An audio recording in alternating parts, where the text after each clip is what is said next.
Nuk është e lehtë mi thonë dikujt që e ke këtë smundje, ki leukemia akute, ose ki një lloj kanceri tjetër të gjakut, besoni është shumë e vështirë.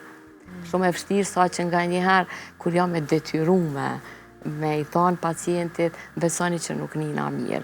Po në anën tjetër e kom obligim njëherë qytetar, mas një edhe si mjeke, profesional, duna me ja spjegu, duna të pyet për prognozën, pyet cilat janë gjasat. Janë momente që nuk janë të lehta. Ka njerë më duket vetja si kur jam me vrasht, mu më duket, po në anën tjetër s'ki qare, duhesh, sepse pacienti duhet me e kuptu rëndësin edhe peshën e diagnozës që e ka.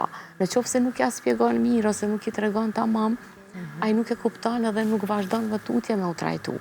Kështu që je i detyruar në një farë mënyre me qenë pak më e drejtë për drejtë, pak më e saktë, më strikte në atë të treguarit e diagnozës.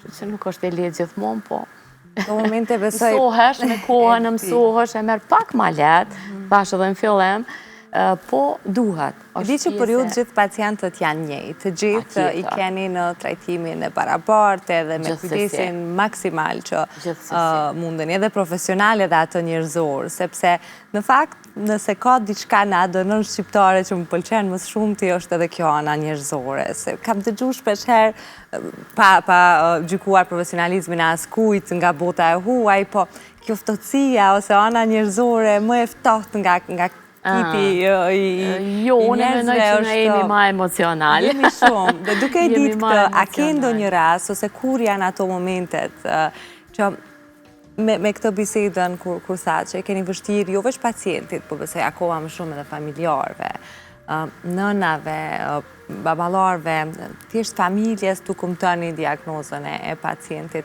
A ke ndonjë rast që të është mbulit mendje edhe sot e asaj dite? Po. Gjithsesi që po, shumë raste, nuk është veç një, janë shumë raste, po ka qenë një djalë i ri, ikon është 18 vjeç, me thonë sa kishte kry shkollën e mesme, edhe vjen të na edhe diagnostikohet me leukemia akute.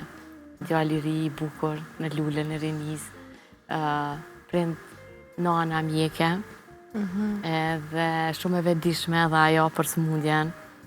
Për neve ka qenë shumë e vështirë, me të vërtet, mirë po edhe emocionale, vishin shokët, shoqet, ka qenë koha fundi vitit, viti 4, shkolla mesme, edhe tonë shoqënia, edhe tash po më rënqethë trupi, me të vërtet ka qenë shumë emocionuse, edhe këtë kolektive, jo veçon të gjithve, a diqysh meqim, edhe o zotë, kur ishim tuar shokët, shoqet, një ndjenë shumë, e pa përshkruar.